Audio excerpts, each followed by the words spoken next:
tinggalkan pendosa. Karena pendosa tidak bisa menyelamatkan sesama pendosa. Tahukah kalian penyebab pertengkaran umat beragama itu bukan pada manusianya, tetapi pada Tuhannya. Wah ini kawan. Justru Tuhan adalah sesuatu yang lemah. Jika dia bisa hanya tampil atau menggunakan media pohon, menggunakan media manusia nggak bisa. Lemah dia di situ. Banyak orang mendefinisikan Tuhannya di dalam dunia ini berbeda-beda ya. Ada yang mengatakan demikian, ada yang mengatakan demikian. Namun satu kesatuan dari semua Tuhan-Tuhan ini bahwa Dia adalah Maha Pencipta langit dan bumi, kan begitu ya kawan-kawannya. Sehingga Tuhan itu boleh dikatakan memiliki kesamaan hanya di situ. Dan dikatakan bahwa Tuhan itu adalah maha, sesuatu yang maha. Tetapi di dalam pembuktian kemahannya ini, manusia saling bertentangan. Tuhannya pun saling bertentangan kawan. Yang membuat kita berkelahi bukan manusianya kawan, tapi Tuhannya. Ya. Tahukah kalian penyebab pertengkaran umat beragama itu bukan pada manusianya, tetapi pada Tuhannya. Wah ini kawan. Pernyataan sang debater ini ngeri-ngeri sedoi. Ya kawan-kawan, saya membuat acara ini sebentar lagi saya mau pergi untuk mencor gereja ya. Biar dulu anggota mulai. Wah cyber Alif sudah langsung masuk ya. Coba kita lihat apa keinginan beliau cyber Alif. Halo, selamat siang bro. Pagi, silakan. Kamu mau bertanya atau ditanya atau bagaimana kok tiba-tiba? Ya, oke, silakan. Apa yang mau kamu sampaikan? Suaranya agak lantang ya. Biar terdengar ke seluruh dunia. Ini tes jelas ya sudah, suaranya? Udah bagus. Oke, saya mau bertanya tentang Yesus dan Allah Bapa. Di antara mereka. Sudah. Cek. Kamu bertanya tentang apa? Saya mau bertanya tentang Yesus dan Allah Bapa. Di antara kedua itu, siapakah yang lebih berkuasa? Dan di saat Yesus berdoa, apakah di situ dia itu sebagai hamba atau dituhankan? Silakan. Oke, tunggu sebentar. Aku buka pintu. Ada tamuku. Sabar ya. Tunggu. Nah, udah Nang. Ya, pertanyaanmu tadi, siapa lebih kuasa antara Allah dan... Halo, ulang. Halo, mic-nya dihidupkan, mic-nya. Tes. Pertanyaan saya tadi, siapa yang lebih berkuasa antara Yesus dan Allah Bapa? Yang kedua, di saat Yesus hidup, dia berdoa, dia sebagai hamba atau sebagai Tuhan itu sendiri? Terima kasih. Oke, terima kasih. Pertanyaan pertama, siapa lebih berkuasa? Berkuasa. Yang kedua, yang kedua apa tadi? Halo? Saat Yesus berdoa, dia itu sebagai hamba atau sebagai Tuhan itu sendiri? Oke, ya aku jawab ya. Mana lebih berkuasa, Yesus atau Bapa itu sendiri? Alkitab mengajarkan kepada kami bahwa pencipta langit dan bumi itu adalah Bapa di sorga. Bahwa Bapa di sorga itu mencipta, ingat, sang pencipta itu Bapa di sorga, tetapi dia mencipta dengan firman. Paham ya? Jadi sudah ada dua pandangan yang harus kau ingat. Oke. Artinya Bapa itu tidak bisa mencipta kalau tidak ada firman. Itu dibunyikan di Yohanes 1 ayat 3. Segala sesuatu dijadikan oleh dia. Itu juga dibunyikan di 1 Ibrani 2 ayat 1. Ibrani 2 ayat 1. Bahwa Ibrani 1 ayat 2. Tanpa dia tidak ada yang bisa terjadi. Berarti kalau tidak ada firman, Bapa tidak bisa menciptakan apapun. Sudah paham ya? Jadi kalau dibilang mana yang lebih kuasa, Allah Tritunggal itu memiliki kekuasaan absolut yang sama, ya. Tidak boleh dikatakan, wah Bapa bisa lebih hebat dari firman. Firman tidak bisa kawan. Kenapa? Tanpa firman dia tidak bisa mencipta. Tanpa roh dia mati. Karena Yohanes 6 ayat 63 mengatakan, rohlah yang menghidupkan. Jadi dalam proses kekuatan, dalam proses unjuk gigi tentang kekuatan, itu harus bersatu ketiganya baru bisa digambarkan sebuah kekuatan. Jadi tidak bisa dipisah ya. Yang kedua, ketika Yesus, sorry ya di sini ada orang potong rumput, jadi agak kuat tetangga. Kedua, berdoa, ketika Yesus berdoa sebagai Tuhankah atau sebagai manusia? Yohanes 1 ayat 1 mengatakan, firman bersama-sama dengan Bapa, maka firman adalah Bapa. Yohanes 1 ayat 14 mengatakan bahwa firman telah menjadi manusia. Siap ya? Jadi Yesus memiliki yang namanya kekuasaan tubuh rohania dan tubuh jasmania. Jadi dua. Dia juga sebagai Tuhan dan dia sebagai Bapa. Berfirman artinya berbicara dari sorga ke dalam bumi.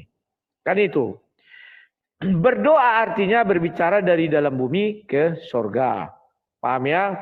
Jadi ketika Yesus berdoa, dia adalah menggunakan kemanusiaannya. Maka dia ingin berbicara ke sorga, caranya adalah dengan berdoa. Silakan. Mik. Oke.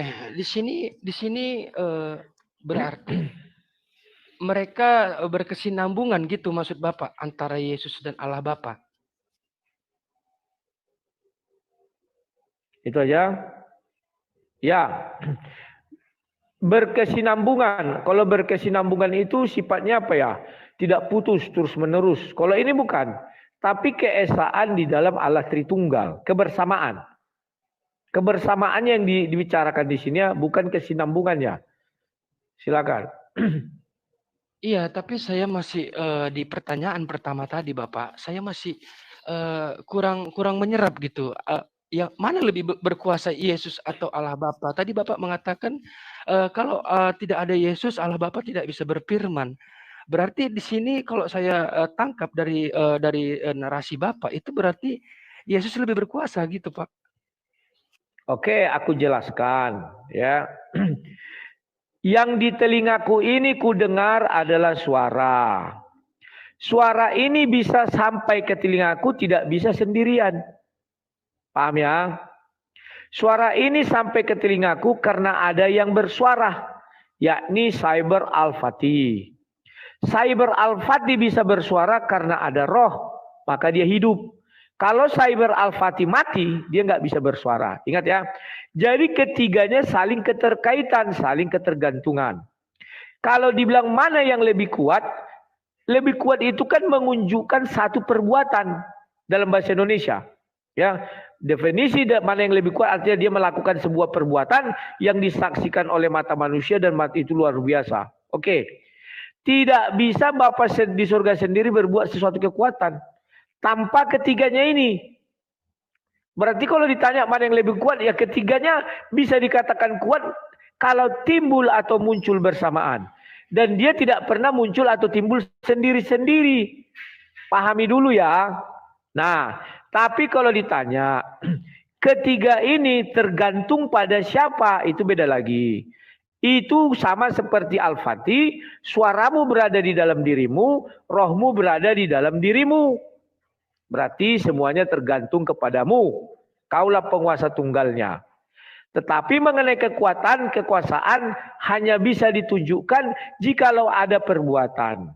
Perbuatan itu selalu dilakukan oleh tiga Tritunggal ini. Paham ya? Tidak bisa Allah itu berbuat tanpa roh karena dia mati. Tidak bisa Allah itu berbuat tanpa firman karena dia bisu. Dia tidak bisa menciptakan apa saja. Dia tidak bisa memberitahukan apa saja. Dan roh dengan firman tidak bisa juga melakukan apa-apa tanpa ada Bapa di surga. Semoga kau paham. Silakan, apalagi?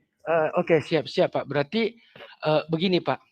Ini kan kita jangan di zamannya Yesus. Bagaimana cara Allah Bapa berfirman kepada nabi-nabi sebelum Yesus datang? Contoh, Abraham, Musa, dan lain-lain. Bagaimana cara Allah itu, Allah Bapa itu berfirman kepada mereka gitu Pak? Oke. Sebelum saya jawab itu, saya mau memastikan dulu kamu Islam apa Kristen? Alhamdulillah, saya Islam. Asyhadu an la ilaha. Betul. Terima kasih ya. Artinya kau tidak mengerti itu hal yang bagus. Karena Pak Islam sampai kapanpun tidak mengerti bagaimana firman Tuhan itu hubungannya dengan Tuhan. Karena setiap kita tanya, firman itu makhluk apa Tuhan? Mereka kebingungan. Oke? Nah, sekarang bagaimana Tuhan dulu berbicara kepada nabi-nabi? Sama dengan si Al-Fatih berbicara kepada saya. Al-Fatih berbicara di tempatnya, suaranya sampai kepada saya. Suara itu sampai kepada saya karena ada roh yang menghidupkan Al-Fatih. Jadi Al-Fatih ini sebenarnya perwujudan dari Tritunggal. Kenapa Al-Fatih perwujudan dari Tritunggal? Karena Kejadian 1 ayat 26 dikatakan, baiklah kita menjadikan manusia serupa dan segambar dengan kita. Maka Al-Fatih ini adalah gambaran Tuhan yang Tritunggal itu. Tidak boleh suara Al-Fatih sampai ke telingaku jikalau tidak ada tubuhnya.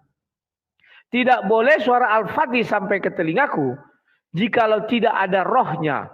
Jadi ini harus satu kesatuan, tidak bisa dipisah. Silakan Al-Fatih. Oke, rujuk ke Yohanes 5 ayat 37. Bapa yang mengutus aku, suaranya tidak bisa kamu dengar.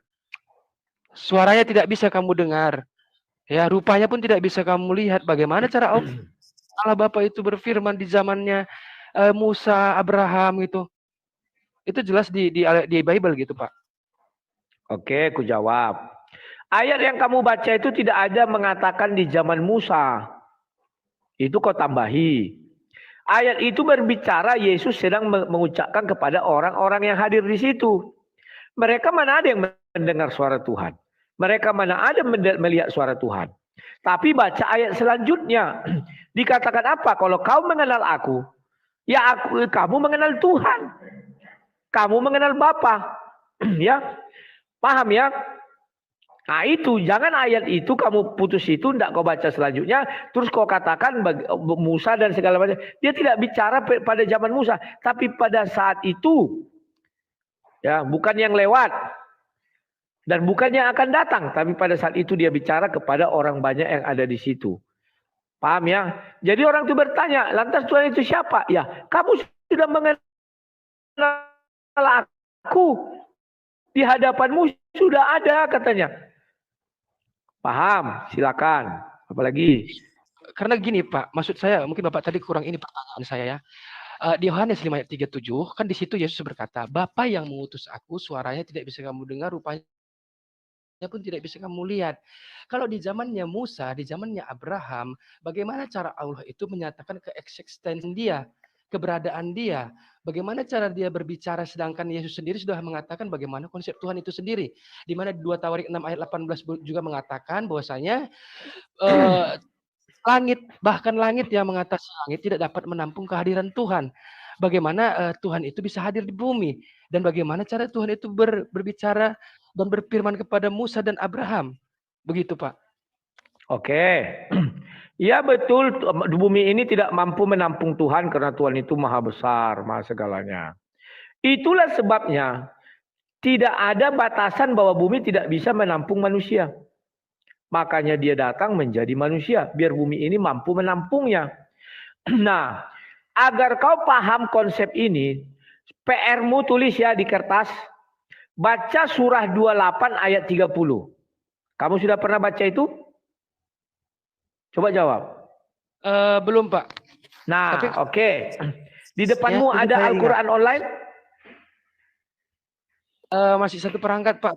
Saya yang satu lagi lobet. Oke, aku bacakan bisa? Surah 28 ayat 30 untuk PR-mu ya. Pak. Bacakan aja. Oke, aku bacakan. Nanti kamu bisa menanya orang-orang yang 28 ayat 30. Sebentar, Nang, sebentar. Dari dalam dibukanya. Sebentar ya 28 ayat 30. Sabar. Ku bacakan dulu sama kalian ya. Ya. Sorry sebentar. Nang, masuk aja dari situ, Nang. Masuk dari situ kan. Bukakan dari belakang itu, enggak apa-apa. Enggak ada barang berharga situ. Ya, masuk terus. Gas. Keluar kanan, keluar terus. Kubacakan. Surah 28 ayat 30. Ya. Maka ketika Musa sampai di tempat api itu, Dia diseru dari arah pinggir sebelah kanan lembang, dari sebatang pohon, di sebidang tanah yang diberkasi. Wahai Musa, sungguh aku adalah Allah, Tuhan seluruh alam. Pertanyaannya, catat ya. Mengapa Allah menggunakan media pohon untuk menyampaikan atau menyatakan dirinya sebagai Tuhan kepada Musa? Oke. Gini Bang, itu kami sudah pernah bahas bersama Ustadz saya ya. Jadi di situ di mana Allah itu menunjuk arah, bukan dia menjadi pohon atau berubah, tidak. Ya, jadi memahami Al-Quran itu ya setelah kami kaji dengan ustadz-ustadz ya, itu Allah menunjuk arah kepada Musa, di sana suaraku, ke sana kamu, ke arah pohon sana kamu bisa dengar suara saya. Kamu bisa dengar firman saya. Bagaimana saya menyampaikannya melalui media pohon. Bukan berarti pohon itu adalah Allah. Bukan berarti pohon itu adalah Tuhan itu sendiri. Tuhannya orang Islam gitu. Oke. Jadi tujuh arah gitu ya. Saya tidak pernah mengatakan pohon itu adalah Allah. Itu pernyataanmu yang tidak saya katakan. Artinya kau mau mengatakan bahwa Tuhanmu kemungkinan besar jadi pohon. Aku tidak mengatakan itu loh. Yang kukatakan mengapa dia menggunakan media pohon untuk menyatakan dirinya kepada Musa. Atau menggunakan hijab. Atau menggunakan tabir. Kenapa dia tidak menggunakan manusia untuk menyatakan dirinya sebagai Tuhan kepada Musa. Aku adalah Tuhan. Misalnya manusia itu berseru seperti itu. Kenapa? Saya tidak mengatakan Tuhan jadi pohon. Kau aja yang berpikiran seperti itu. Iya, aku jawab. Karena gini bang ya.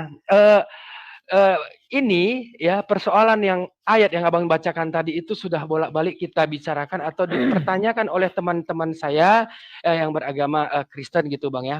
Nah itu yang pertama. Yang kedua, kenapa Allah tidak mengutus manusia ya? Karena takut nanti manusia itu dituhankan, dijadikan Allah. Sedangkan Allah sendiri maha besar. Allah itu maha tinggi. Dan ibarat katanya bumi dan langit disatukan, dari langit 1 sampai langit 7 disatukan, di mata Allah itu hanya seperti cincin yang dibuang di padang pasir. Hinanya manusia alam ini di mata Allah. Bagaimana dia memasuki sebuah dimensi yang kecil dan merendahkan diri dia sendiri menjadi manusia atau mengutus manusia untuk menjadikan risalah dia. Ada nabi udah diutus, udah menjadi mulutnya, menjadi firmannya Allah gitu. Oke, terima kasih. Kau mengatakan manusia ini sudah dikutuk, terkutuk, hina. Berarti pohon itu suci. Berarti lembah itu suci. Berarti tanah itu suci.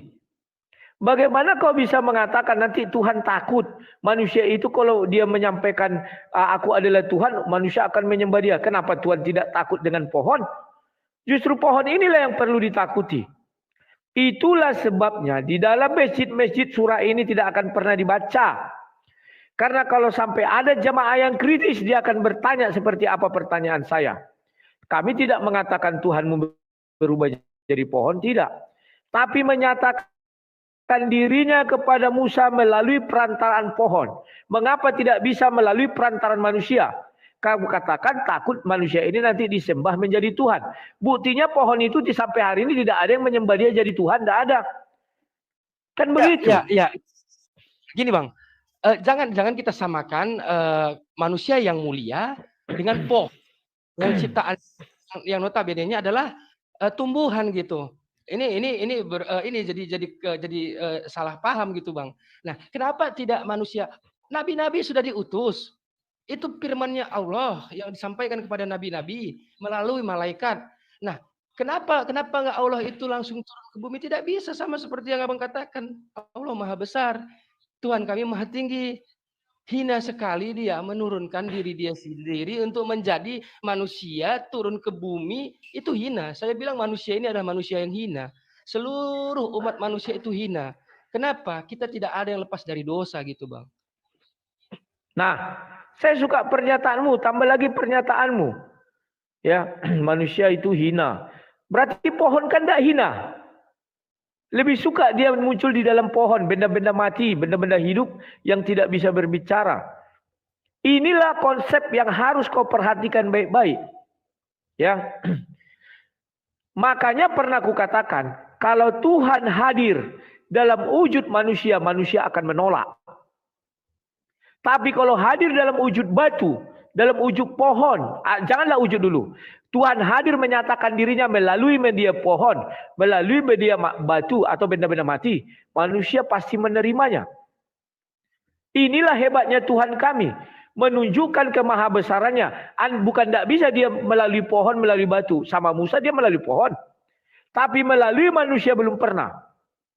Maka dia menggunakan tubuh manusia ini sebagai penyampai dirinya sebagai Tuhan. Kan luar biasa. Melalui pohon aja bisa.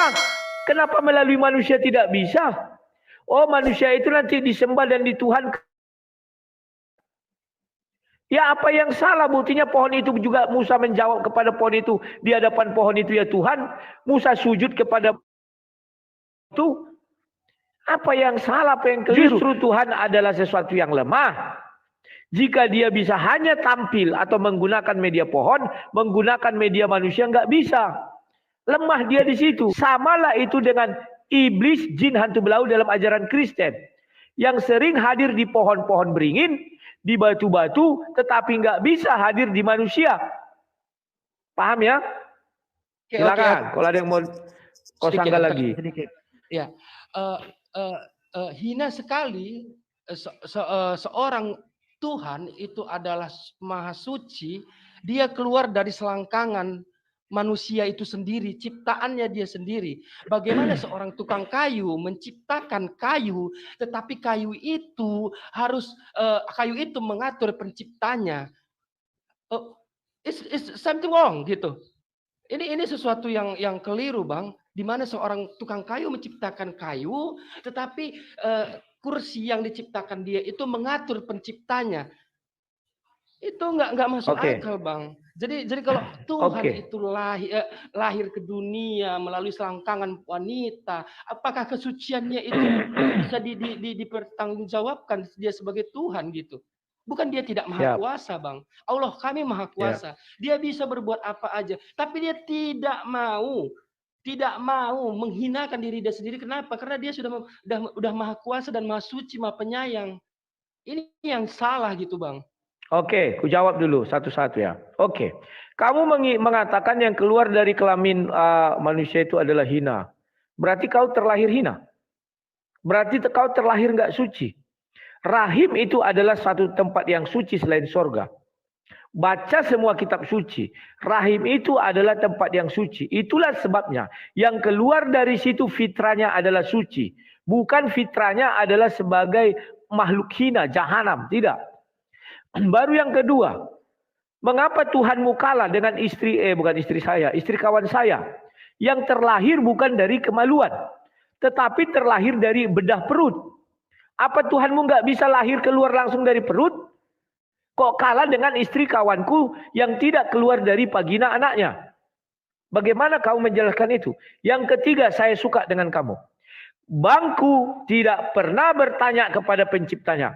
Bangku tidak pernah protes kepada penciptanya. Bangku tidak pernah mengkritisi penciptanya. Hanya Islamlah yang diciptakan mengkritisi Tuhannya, membatasi Tuhannya, bertanya kepada Tuhannya, nggak bisa, dia mengatur Tuhannya. Itulah kehebatan umat Islam. Sebagai dia ciptaan atau secontoh kamu tadi, bangku bisa mengatur sang pencipta, bisa membatasi sang pencipta, bisa bertanya hal lain kepada sang pencipta. Silakan kalau ada yang mau kau bantah. Oke, aku tanggapi sedikit, Bang ya. Jadi gini, kalau saya ya dan semua penonton dan 400 orang di sini, tunjukkan sama saya ada manusia yang tidak pernah berbuat dosa. Itu yang pertama, ya. Yang kedua, kalaupun Allah itu mau mengutus untuk menyampaikan apa maunya Allah dan sudah diutus nabi-nabi. Jadi dia tidak perlu mengutus manusia atau Allah itu tinggal mengatakan kun fayakun, jadi. Ngapain harus dikandung dulu, keluar dulu dari wanita, terus dia disekolahkan dulu, dia harus dikasih makan dulu. It's wrong, Bang. Ini salah, Bang. Ini sesuatu yang aku anggap keliru. Kenapa? Kalau kun fayakun kata Allah itu jadi, kenapa nggak malaikat aja yang jadi? Tuhan gitu. Kenapa nggak malaikat aja yang sayapnya besar dari timur ke barat itu menjadi Tuhan gitu? Ngapain harus manusia? Malaikat juga bisa menunjukkan dirinya kan gitu. Bisa berkata, aku Allah, aku Tuhan, bisa kan? Ngapain harus manusia? Malaikat itu tidak diberikan nafsu. Kalau dibilang mulia, lebih mulia manusia. Tapi kalau kita cari manusia, semuanya berdosa. Kecuali orang yang belum akil balik. Jadi sesuatu keistimewaan saya rasa kalau Allah itu menjadi manusia gitu, Bang. Ku jawab, siapa manusia yang tidak berdosa? Muhammad. Menurutmu Muhammad berdosa apa enggak? Oh, dia pernah ditegur Allah ketika dia bermuka masam. Jangan bilang muka masam belum tentu berdosa. Ya, Muhammad berdosa atau tidak? Coba bahas. Muhammad berdosa apa tidak? Tapi itu menunjukkan ketidaksukaan Allah. Cukup. Ketidaksukaan Allah. Mana ayatnya? Bahwa Muhammad tidak berdosa. Buka perangkat abang di situ, cari di situ ketika Nabi bermuka masam, lihat terjemahannya atau lihat itunya ya, tafsirnya. Surah berapa? Buka aja Bang pencariannya ketika Nabi Muhammad itu bermuka masam, nanti abang ketemukan. Oke, bermuka masam berarti merujuk kepada berdosa kau bilang? Iya dong, itu kan. Oke, terima kasih. Sama kita. Mengapa kau mengikuti pendosa? Pertanyaanku itu kepada kau. Karena bukan saya yang mengatakan Muhammad berdosa. Tunggu diam. Gantian kita bicara gantian. Saya tidak pernah menuduh Muhammad berdosa. Tetapi kau mengatakan dia berdosa karena bermuka masam. Terima kasih. Mengapa kau mengikut pendosa? Itu pertanyaanku. Karena pendosa itu sudah jatuh ke dalam dosa, artinya dia pernah mengikut iblis. Mengapa kau mengikuti orang yang pernah mengikut iblis? Sementara saya pengikut Yesus yang tidak pernah berdosa. Dan kalau kau buka Sahih Bukhari 6080, kamu betul. Bahwa di sana dijelaskan, Ibrahim mengakui dia berdosa. Musa mengakui dia berdosa. Adam mengakui dia berdosa. Adam dulu ya. Adam, Ibrahim, Musa mengaku berdosa. Tetapi Isa tidak berdosa. Muhammad berdosa. Isa membongkar. Bukan kau saja yang membongkar ke dosanya Muhammad. Isa juga membongkar. Baca Sahih Bukhari 6080 dikatakan di sana apa? Dia memiliki dosa masa lalu dan masa yang akan datang. Tetapi diampuni. Masalah pengampunan itu masalah lain.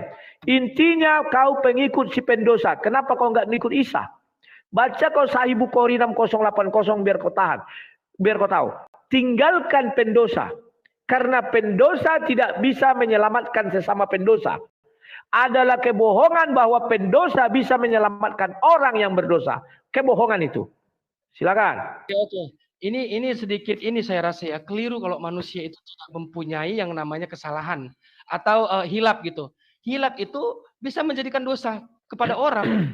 Mereka bisa berkata itu orang sombong, mukanya begini, mukanya judes, mukanya kan ini menjadi dosa gitu. Yang pertama, yang kedua, bagaimana seorang Tuhan mengacak-acak rumah ibadah? Dia menggusur orang-orang yang beribadah, yang berdagang, orang-orang yang lagi jualan itu digusur. Apakah itu tidak dosa? Bagaimana setan dimasukkan ke babi terjun ke jurang? Apakah itu tidak dosa? Bagaimana kalau kita lihat dari sisi ketuhanannya gitu? Apakah itu tidak hina, Bang? Tolong Bang berpikir rasional gitu. Bagaimana seorang Tuhan suci jawab satu-satu kita bahas. Gitu. Siap. Aku bahas satu-satu. Kamu mengatakan ketika Yesus di rumah ibadah membalikkan orang berdagang dosa. Tahu nggak kau definisi dosa? Ya. Sampai hari ini kau tidak mengerti definisi dosa. Makanya kau katakan saya katakan Yesus tidak berdosa. Sementara kau mengakui tidak satu manusia pun yang tidak berdosa. Saya setuju dan sepakat. Maka dari itu ketika kau mendeklarasikan Muhammad pendosa, saya setuju dan tidak membantah ucapanmu. Karena itu hak kau. Tapi bagi saya Muhammad tidak berdosa. Bagi kau berdosa silakan. Maka dari itu kukatakan, bagaimana kau ikut seorang pendosa? Pendosa ikut pendosa. Terus pendosa mengampuni dosa orang berdosa. Itu nggak bisa. Kalau Tuhan melarang orang berjualan di rumahnya, itu kan suka-suka Tuhan. Kayak kau bilang tadi, pencipta suka-sukanya terhadap ciptaan. Ciptaan tidak boleh protes, ciptaan tidak punya dosa. Ketika ciptaan membunuh orang zaman Nuh, apakah Tuhan berdosa? Tidak. Orang dia pencipta, pemilik segalanya. Saya menciptakan robot, saya hancur-hancurkan robot ini, saya buang. Apakah saya berdosa? Tidak.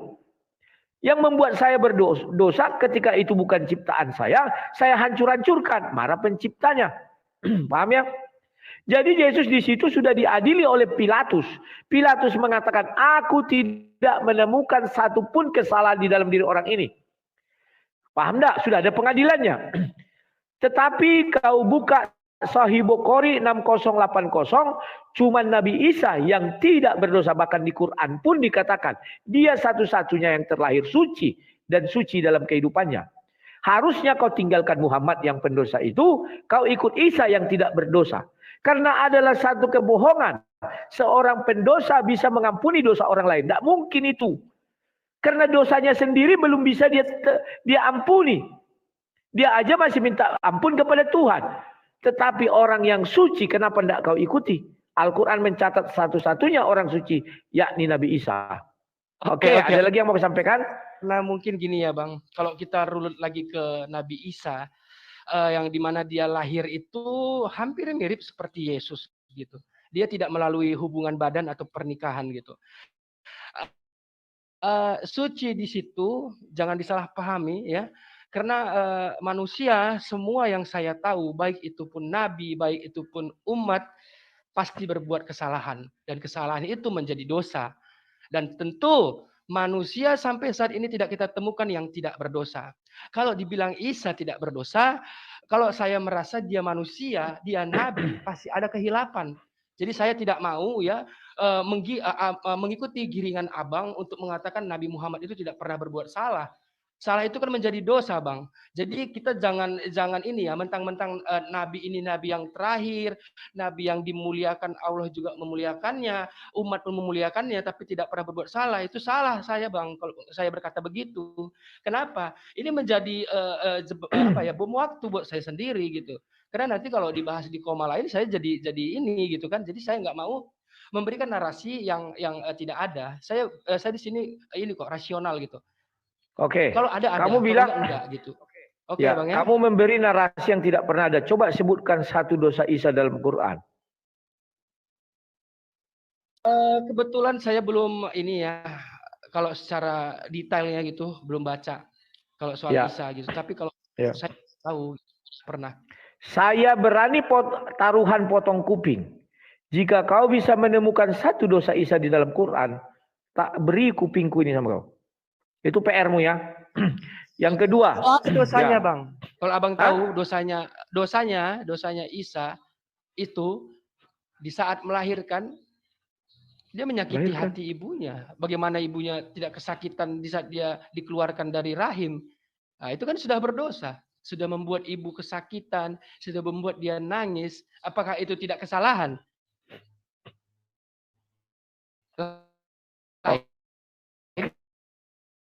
Kalau dia dibedah dari atas, kalau dari bawah tentu itu sakit, guys.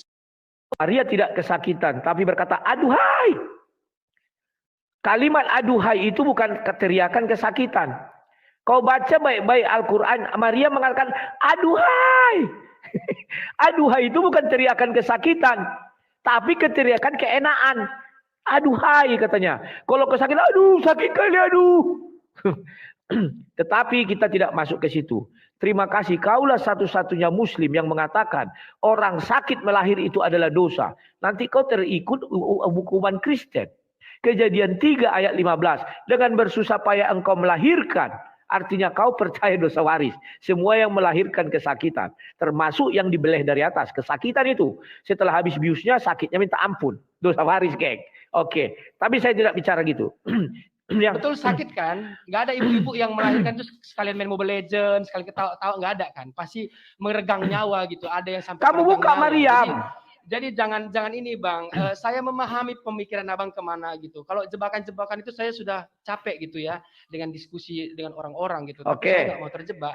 Kalau aku dulu menjawab. Ya, aku dulu menjawab. Terima kasih kau tetap kukuh. Muhammad itu pendosa, titik. dan tidak satu pun Nabi Islam yang tidak berdosa. Terima kasih. Saya tidak akan pernah membantai itu.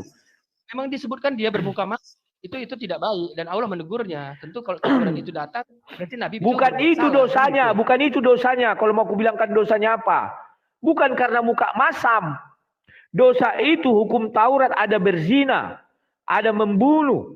Itu jenis-jenis dosa kalau kita bicara hukum Taurat. Karena Islam pun mengenal hukum Taurat. Sudah ini Bang, sudah disempurnakan ke Al-Quran. Jadi kami bukan mengikuti disempurnakan apa? Berarti kalian bisa membunuh. Kalian bisa berzina. Kami bisa membunuh kepada orang-orang yang berzina agama kami. Kenapa? Berzina? Gimana Nabi memerangi gitu. Berzina? Bisa kalian? Saya menikah 1, 2, 3, 4. Oh itu zina ya, zina yang legal. Nah, oke, terima kasih. Tambah lagi pengetahuan kami. Saya ke situ. Saya tidak mengatakan berzina di dalam Islam. Lebih baik 1, ambil istri. Kalau enggak 1, 2, 3, 4 bisa. Kenapa? Saya tidak, berarti itu zina 2, 3, 4. Oh tidak zina. Ya udah, bukan berarti kau nggak tahu konsep zina. Oke, saya lanjutkan lagi. Kamu mengatakan tidak satu pun di dalam ajaran Islam ada orang yang tidak berdosa. Saya setuju. Terima kasih. Dan saya tidak bantai itu. Semua Islam pendosa.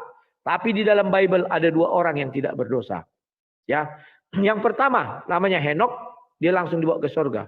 Yang kedua namanya Elia, juga dia dibawa ke surga. Tidak mengalami yang namanya kematian. Paham ya? Kalau di dalam Islam kau bilang semua berdosa, itu hakmu, karepmu, bukan urusanku. Memang Nabi kalian pendosa semua kok. Mana ada Nabi kalian yang benar? Nabi kami yang benar ada. Nabi kalian tidak ada yang benar. Tapi anehnya kalian mengikuti sesuatu yang tidak benar.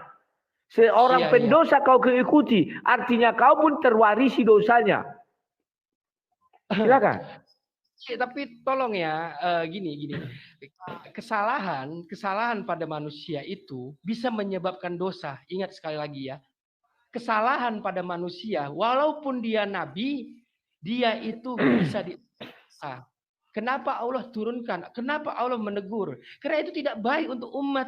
Itu tidak baik untuk manusia yang lainnya yang melihat kita. Apalagi dia sebagai nabi penutup. Seharusnya sempurna. Tapi memang pasti ada kesalahan. Dan saya tidak bilang nabi itu tidak pernah berbuat salah. Itu teguran dari Allah. Dan tentu dia manusia. Manusia yang bukan Tuhan. Nah, manusia adalah nabi. Tetapi Allah memuliakan dia. Itu yang saya salut. Allah memuliakan nabi-nabinya dari Nabi Adam sampai Nabi Muhammad SAW. Allah memuliakan. Ya, saya juga tidak akan pernah membantah. Memang itulah ajaran Islam. Pendosa dimuliakan, orang suci tidak dimuliakan. Kan begitu. Dan syukur kau akui kalian itu pengikut si pendosa. Kalau kami nggak mau pengikut pendosa, ngapain kami ikuti pendosa? Pendosa itu akan ke neraka. Dengan jalan apa dia mau ke surga? Dengan pengampunan. Di dalam kitab suci Islam tertulis besar-besar. Adam tobatnya diterima. Adam diampuni. Malah diusir dari surga. Apalagi nabi-nabi yang lain. Adam aja nenek moyang mereka diusir. Apalagi nabi-nabi yang lain. Terima kasih. Bahwa Allahmu berpihak kepada si pendosa. Kalau Tuhan kami nggak mau. Nggak mau berpihak kepada si pendosa. Daud dihajar Tuhan karena mengambil istrinya, istri panglimanya namanya Bersheba. Gak ada cerita. Salomo diajar Tuhan. Bagi dia adalah dosa tetap dosa. Tidak pernah dimuliakan. Tapi kau terima kasih kau mengatakan pendosa dimuliakan. Orang suci tidak dimuliakan. Karena memang Islam tidak punya orang suci. Oke, terakhir pernyataan darimu setelah itu gantian. Kami memang kalau dibilang suci ya, sebagai saya sendiri memang nggak pernah merasa saya suci. Tapi di saat saya bersuci, saya sudah suci. Paham Anda ya? Jadi jangan dicampur adukkan antara yang suci sama bersuci. Kalau dibilang suci, ya suci itu apa? Kemana arahnya? Apakah manusia itu ada yang betul dari lahir sampai mati suci? Tidak berbuat dosa atau tidak membuat kesalahan, itu yang pertama. Kalau bersuci, saya setiap hari bersuci. Ya, bersuci itu kami berwudu gitu. Nah, jadi kalau kita lihat Bang, bagaimana Abang bilang Yesus tidak berdosa, itu Tuhan Abang sendiri yang Abang ikuti dan Abang sembah gitu. Dia memasukkan babi, dimasukkan setan ke babi, babi terjun ke tebing. Apa salahnya babi? Saya tanya Anda, salahnya babi itu apa? Kenapa Yesus memasukkan setan ke dalam babi saat dia mengobati orang yang kerasukan? Kenapa nggak dilempar ke hutan aja, ke gua aja, atau ke laut aja? Di mana keadilan seorang Tuhan begitu kalau dia tidak sayang sama makhluknya? Itu ciptaannya sendiri. Bagaimana dia bisa menyiksa ciptaannya sendiri gitu? Oke, Coba kita bahas itu. di mana salahnya babi? Siap. Terima kasih. Baru kaulah orang yang kudengar membunuh babi adalah dosa. Nanti Nabi Isa turun ke bumi ini lagi membunuh babi. Lawak. Babi itu dibunuh bisa untuk makanan manusia, maka disuruh dia menguasai bumi. Itulah sebabnya membunuh babi, memakan pohon, tanaman, itu tidak dosa. Karena di Kejadian 1 kan dikatakan, mereka akan menaklukkan bumi, menguasai semuanya. Itu menjadi makanan, tidak masalah dibunuh-bunuhi. Babi-babi itu semua pun dibunuhi, karena Isa pun nanti 100% akan membunuh babi. Kalau itu dosa, masa Isa datang membuat-buat dosa? Kan jadi lawak-lawak, dek. Ya. Nah, kemudian kau pernah nggak bertanya, ketika Tuhan membunuh-bunuhi manusia waktu zaman Nuh, selalu saja namanya Tuhan. Mana ada kita menimpakan dosa kepada dia karena ketika dia menginginkan ciptaannya itu mati. Nggak ada, deh. Oke. Kemudian yang kau bilang tadi tidak ada manusia hidup suci. Artinya kau sudah mulai mengerti apa itu dosa waris. Kita mewarisi dosa dari Adam dan Hawa sehingga tidak satu manusia pun yang tidak berdosa. Upah dosa adalah maut. Semua yang mati karena dosa. Itu harus kau pahami, deh. Tinggal kau kembangkan sedikit lagi, kau sampai kepada kebenaran. Tak perlu lagi kau meminta jalan yang lurus. Karena sudah ketemu. Oke, ada lagi yang mau kau sampaikan terakhir. Habis ini gantian ya. Oke, banyak nanti. Siap. Jadi gini, Bang. Ya. Dosa yang saya katakan tadi, manusia yang sudah akil balik ya. Tadi saya katakan bahwasanya semua manusia itu pasti membuat kesalahan, membuat dosa yang sudah akil balik. Nah, kalau Nabi kami bermuka masam, saya rasa itu ditegur sama Allah untuk apa? Untuk demi kemuliaan Allah dan utusannya. Dia menegur Nabi. Dan tentu ya, ketika kita bermuka masam kepada orang-orang itu akan menganggap kita apa? Dan mereka akan melihat kita seperti apa? Dan itu menjadi dosa. Dosa waris. Oke. Di sini saya katakan dosa ditanggung masing-masing. Dosa tidak bisa ditebus. Dosa tidak bisa diwariskan. Dosa ditanggung masing-masing. Kamu yang berbuat dosa, kamu yang bertanggung jawab. Kamu yang berbuat dosa, kamu yang harus nanti diadili. Bukan orang tua, bukan saudara, tante, om. Tidak. Oke. Closing saya di sini ya, terima kasih Bang untuk sang Raja Debaters ya. Untuk waktunya ya, saya rasa di sini pengembangan untuk diskusi saya lebih ini ya, lebih open gitu. Mungkin di lain waktu kita bisa ketemu lagi Bang. Saya mohon maaf kalau ada salah-salah kata ya. Siap. Untuk kita berdiskusi, kita menguatkan argumen kita masing-masing begitu. Oke, terima kasih Cyber Al-Fatih. Kalau saya live nanti masuk aja, nanti saya add kamu ya. Oke, sampai jumpa. Ya Bang, salam, selamat pagi menjelang siang. Terima kasih. Siap, terima kasih. Ya, kawan-kawan, itulah enaknya diskusi kalau kita tidak lomba kuat-kuatan suara. Jadi kita ingin mengedukasi orang. Begitu triknya ya. Nggak usah lomba kuat-kuatan suara, malu kita kawan ya. Beda dengan room-room sebelah itu yang kuat-kuatan suara. Saya nggak mau kuat-kuatan suara kawan ya. Oke, terima kasih Al-Fatih. Saya tidak menambahi apapun, tidak mengurangi apapun. Apa yang kamu closing ya udah closing aja. Tadi sudah panjang lebar saya uraikan, semua orang pun tahu apa yang terjadi ya. Kawan-kawan, berhubung saya mau mencor gereja, mohon maaf dulu ya. Saya mau mencor gereja, mau ikut.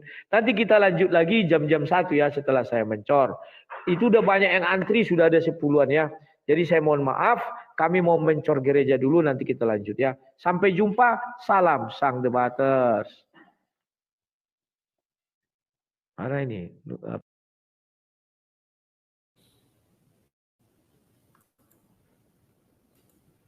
Ya, kawan-kawanku yang ada di YouTube, saya mau pergi mencor dulu. Nanti kita lanjutkan lagi ya, nggak usah lah buru-buru, waktu masih banyak. Kita masih tetap bisa berdiskusi ya. Bagi siapa saja yang mau berdonasi, silakan bantulah kami ya untuk pembangunan gereja. Donasi hari ini kayaknya belum saya lihat ya. Berapa nanti coba saya lihat. Silakan kalian biar hari ini kami mau gajian ya. Kemarin memang ada donasi sudah saya bayarkan semen. Semennya barusan dikirim saya kayaknya sudah datang. Oh sudah, ini semennya baru datang. Ini semennya. Ya kawan-kawannya. Ya kalau tanpa kalian kawan, saya ini apalah. Saya harus jujur, ya katakannya tidak, katakan tidak, selebihnya dari setan. Ini baru datang. Ya, semennya ini baru datang, sudah diantar ya tulang hari ini nih. Ini kalau saya buka nanti nampak apanya, nampak orang-orangnya. Oke, janganlah. Ya, siap. Jadi terima kasih kawan, saya mau ke sana karena kami kekurangan tenaga. Kalau saya panggil orang dibayar lagi ya, saya bantu. Sampai jumpa, salam dari Sang